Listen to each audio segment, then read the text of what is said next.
Welcome to another episode of Straight Shoot. Con and Teshk here talking all about this new era that we are in. It started at WrestleMania 40 and Triple H put his stamp of approval saying that this is his era.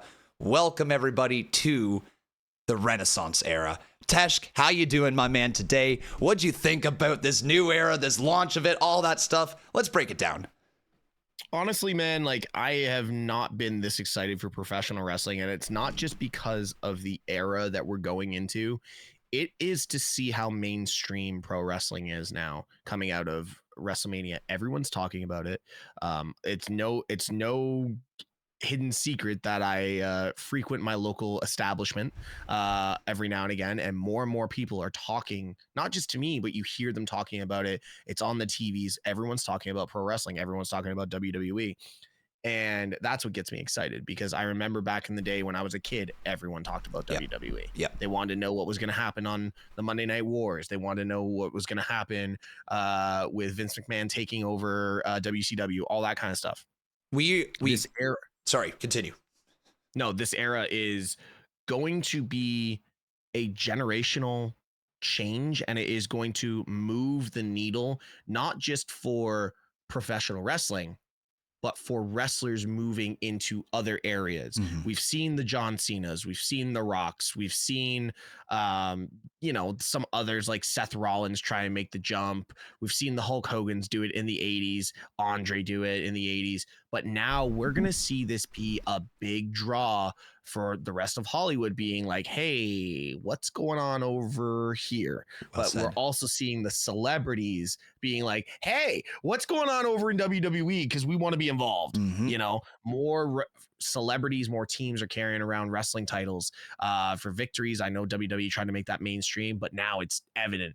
When you win a big trophy, there's the trophy and then the WWE title. It's going to be right with it. So it's awesome. I'm excited. What a great way to kick that off, man. This new era is we're moving into something special right now. And you're right, getting people interested in this business who haven't been following it for a long time. I don't know about you, but you just said it. When you go to the pub, you've got like all these people reaching out saying, like, talking about wrestling. For me, it's friends that I haven't spoken to in a long time who know what I do for a living, who are reaching out. Like WrestleMania, my phone had easily 15 people talking to me about WrestleMania as it's going on. And I'm just like, this has never happened. I've been streaming since 2016. I have never had people reaching out in this frequent of a bait. Like, everybody just wants to talk about WWE. So we are officially in that new era. And Triple H has ushered in this new era. And it certainly feels like we have gone from looking at what WWE was over the last 40 years to preparing what WWE is going to be for the next 40 years. Between NXT, the next in line deals, and everything, the foundation that Triple H, Shawn Michaels, and everybody else involved, Nick Khan, Stephanie McMahon now, have laid, it is going to be such a great era.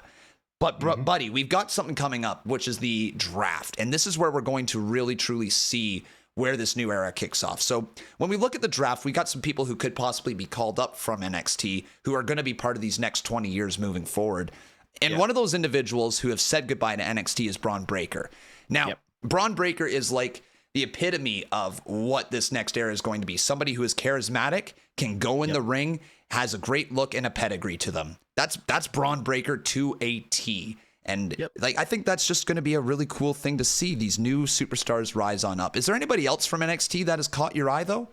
Well, it's funny that I think you almost look back at the last 40 years. You had Hulk and Savage. You had Steamboat Savage. You had the likes of Austin Rock. You had Angle and Eddie. You also had Batista and Cena. These pairings all through their generations.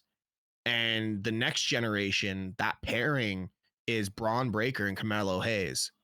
That is your future WrestleMania main event for, I'm going to say, 45, 47. Like, those are the two that are going to be the marquees. It's going to be Orton and Cena. How do I forget Orton and Cena? But like, it's Carmelo Hayes and Braun Breaker. That will be your two right here that you're going to have to deal with. And then obviously you're going to have the people that are on the roster right now, Cody Rhodes, your Seth Rollinses, if they're still there. Your Ilya Dragunov's being called up as well. Yeah, like, but the two figureheads coming out of the current NXT that are going to be your main roster is Braun Breaker and Carmelo Hayes. Now, I'm not against that because their dynamics are completely different, but they work together. Braun Breaker, big meaty man, but he can go. But he can go. Scares me. He scares me with how fast he is in the ring. And dude, like, I think this is the thing that the new era is all about, is that there's great athletes, but they also can go in the ring. When we're seeing different levels of speed, like you're literally saying, when he hits those ropes, man, nobody hits the ropes harder than Braun Breaker. No, not a single person. What did they clock him at that one time? 25 kilometers an hour or something, 22 mile an hour or something like that. Jesus, that's fast. He shifted the ring at Stand and Deliver when he hit the ropes. It moved this way.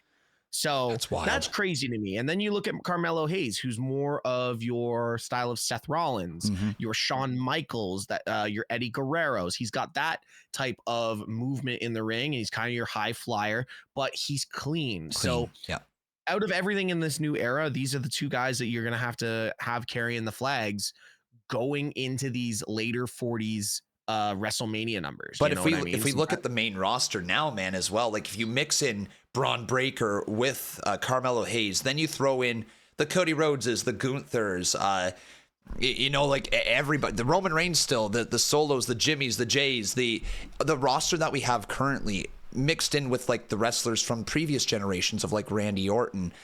You can even start to go towards like a Kevin Owens, who's going to help elevate the next level of wrestlers coming on up. We're in such a good position right now for the next 20 years of WWE to be must see. Everything we are seeing in this company, from Javon Evans making his debut last night at NXT after Stand and Deliver till the call up of Braun Breaker, we saw the start of the next 20 years literally this week. But talking about people who are already on the main roster, we got to look forward to what the next year could look like of WWE, because like it's great to look to the future, but you got to get there, right? You can't just cruise with the characters that you have. You got to create moments along the way that keep people invested.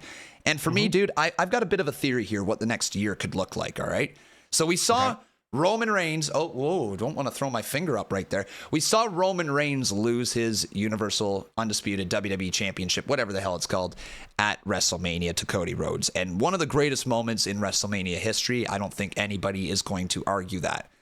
But now he's a chief without his crown. He kind of needs some direction moving out of WrestleMania. So, ready for this theory? Just going to run through real quick. We saw that Cody Rhodes and Rock are going to have their match at some point. That is pretty much all but guaranteed now. Rock has said when he comes back, regardless if Cody has the title or not, he's coming after Cody. I think that's your SummerSlam main event. Rock, Cody. That's got to be SummerSlam main event. And I think we're going to see Roman Reigns off TV for a little bit as well during this time. But during this time, the Tribal Chief is going to be pushed down under the thumb a little bit more and more by The Rock. No longer does The Rock see him as the guy just slightly above him because he doesn't have the championship. He sees the final boss ahead of the Tribal Chief. And Roman's not going to like that. And my personal opinion is the direction that we are moving in is it is going to be Rock versus Cody at SummerSlam.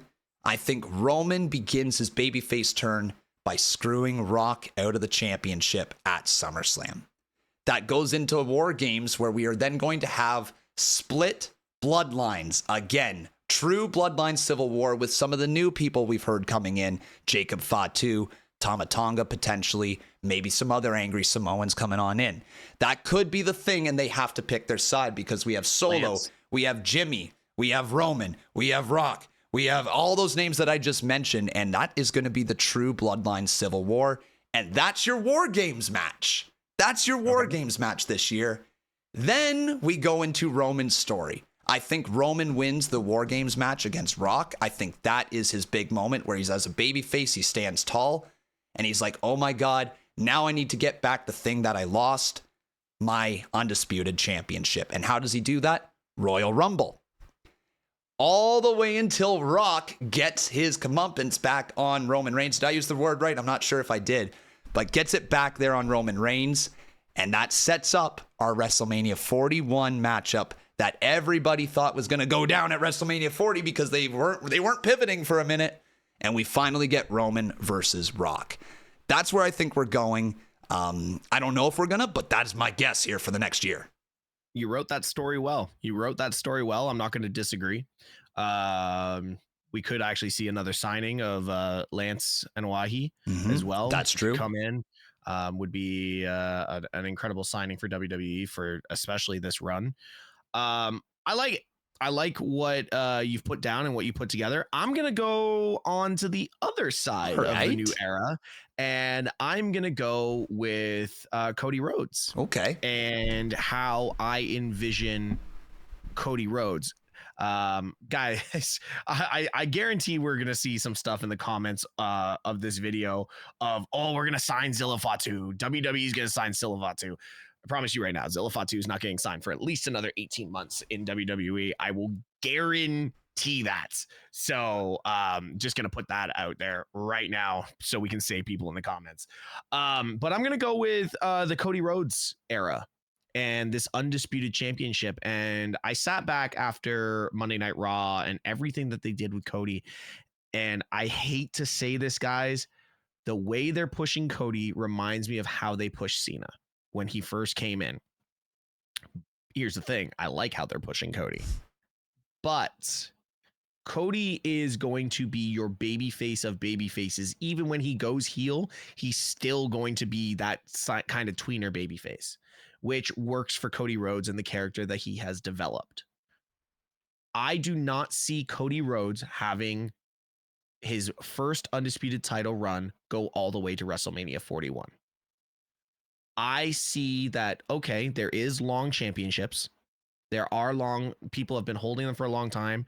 And we've seen these all end. And I think we're going to get mid-year runs. So we're going to get 150, 250 days. I say Cody Rhodes drops his undisputed championship before Survivor Series. I also say Cody Rhodes wins the undisputed championship again before WrestleMania 41. I see them pushing Cody Rhodes to that John Cena, Ric Flair, Randy Orton title runs going for the rest of his career. Not saying each run is going to be meaningless and just like the Sasha Banks and Charlotte Flair style runs where they're like 86 to 100 days. What I'm saying is they are going to make Cody one of those top tier title holders by the end of his career. He will have a 13, 14, 15, 16 time title reign by the time. Is 17 in reach, do you think? I think 17 is more in reach for Randy. But I think 17 is possible if they do it right. But Cody is 38. I know that's what people are going to say in the comments. Yep. 10 years to get 16 titles is a lot. Is not unheard of. It's not unheard of, but it is a lot. It is a lot. But you could put him in that upper echelon of title holders. Roman can have the titles that he has, but he's still going to be going down as one of the greats because of how he held his title. Yes, I would agree with that. Roman doesn't need 10, 15 titles. Roman is the one that is number 4 on the list of longest title reigns of all time. He's going to go as one of the greatest of all time. Cody doesn't need that type of title reign. That's fair. Cody needs to always, and I hate to say this, Cody chasing is more interesting already. Yeah. As Cody holding. Yes. I'm interested in Cody Rock. Don't get me wrong. But I love watching Cody. The chase is always the best part of a baby face anyways. It's what gets us all hooked, right? Seeing the baby face get screwed over along on the way until they finally get it done. You know, it is just classic wrestling booking. You know, you have your moment and then you're all right. Well, what's next? Take that moment away and chase it again. We've seen it across the board many, many times, and it could very well happen to Cody Rhodes here as well. If you're looking ahead, though, to who could take the title off of Cody Rhodes, for you mentioned Randy Orton as somebody who could reach that 17 title. That would be a money feud. And if Randy was the one to take the title from Cody, I don't think anybody would really be against it. There's more of a story than there was with Roman, with Randy and Cody. You've got legacy. You've got them as kids. You've got generational talent. You've got so many. You've got them as sorry, I already said legacy. You've got so much with Cody and Randy that they can even bring stuff out of the woodworks that wrestling fans like us completely forgot about. Yeah. The story between Randy and Cody, and you bring back Legend Killer Randy. Interesting. And you bring back Randy being a savage, talking about Dusty. You bring it all around Cody's reaction to when Randy slapped Dusty. Start it there. And I'm going to say this, bring in Dustin and have Dustin laid out bloody in the back. And Cody's like, what the hell happened to my brother? Bring back Dustin. Please let that be the exact words he says in that exact same tone. What the hell happened to my brother? I'll go this far.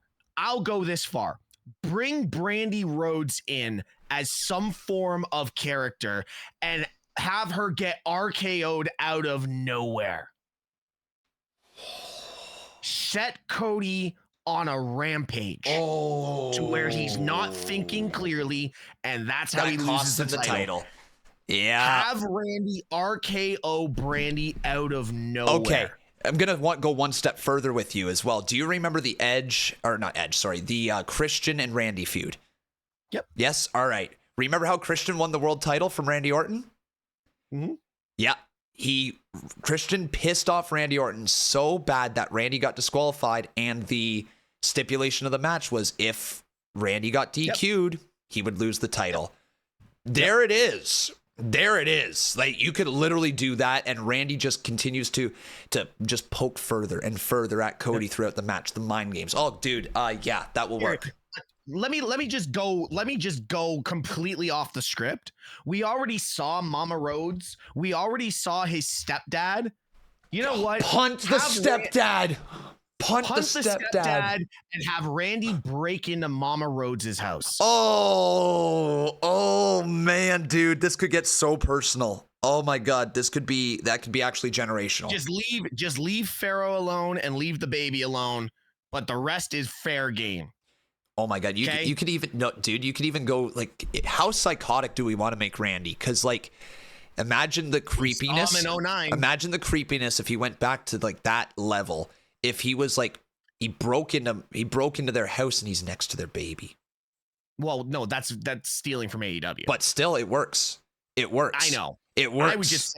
I would just say like more of like have them filming in the house while Cody is like with the baby and Brandy, and then just this figure of a hooded Randy Orton in the window watching. Very then he burns down the house like he did Sister Abigail. Hey man, listen, I'm going very what's that movie? I'll never watch it again. Not Into the Woods. Cabin in the Woods. Oh, okay. Very Cabin in the Woods style. Dude, stop it. Okay, well, these are interesting directions that we could move in, but we want to hear from you guys in the comments section of what you think the next year of WWE looks like, what you think the next 20 years could look like as we're moving into this new era. But before we leave, Teshk, is there something else that you want to touch on here? I have one more thing. We just talked about the North American title, women's North American title. Yes, the new title that is being introduced to NXT. Yes. Where do we see the women's division right now on the main roster? Is there a requirement for another women's title on the main roster, or do we make the women's North American title a 3-show product? Lovely idea. It will probably come up to the main roster at some point for a showing, but I think the focus, and we've seen this with the development of the women's division, is the tag team division. I think that is the new direction that they are truly trying to embark on. We've seen a lot more focus on the tag teams and bringing different personalities together, especially like let's picture Bianca Belair and Jade Cargill as tag team champions. You know what I mean? Mhm. It would elevate the belts to a whole other level. And I think that's the direction that we're looking at here. With the win over the tag team champions at WrestleMania, Triple H's focus on tag teams. I mean, we know he loves tag team wrestling. This is a thing that he is just absolutely beyond invested in, his tag teams. So, and the stories between factions and teams and all that's his bread and butter. So I do think that we are going to see more of a focus on the women's tag, but like, great idea. You mentioned earlier off camera that maybe the first person to win the NXT North American title is Natalya. And Natalya could easily bring that up to the main roster and have a couple of mid-card matches against whoever and then go back to NXT and defend it there. So there's definitely a direction they could move in, for sure. Yeah, absolutely. Guys, let us know in the comments. All of our social medias are going to be below. But let us know in the comments how you guys feel about this new era, the Paul Levesque era, the Renaissance era of professional wrestling. Are you excited? Or do you feel that it's going to be missing something that the Attitude Era maybe had? Because we heard what Damian Priest said, the Attitude Era wishes they were doing what we were doing. Yeah. And I'm going to hold that to Damian Priest because I think he is so right. And I'm super excited. If you guys are listening to us on audio podcast, don't forget to give us a 5-star rating. And guys, if you're on YouTube, like, subscribe, and put the bell on for all notifications that are Straight Shoot. And don't forget to go follow our separate channels. Yeah. Conman's been doing this forever. He's like a veteran. He's basically like, I don't know, Ric Flair. He just won't go away on YouTube, man. He shows everywhere. So no, don't forget to go follow Conman. Don't forget to follow myself. All our channels are going to be below. And like always, be good people. One more match for Con. One more match. You're fired.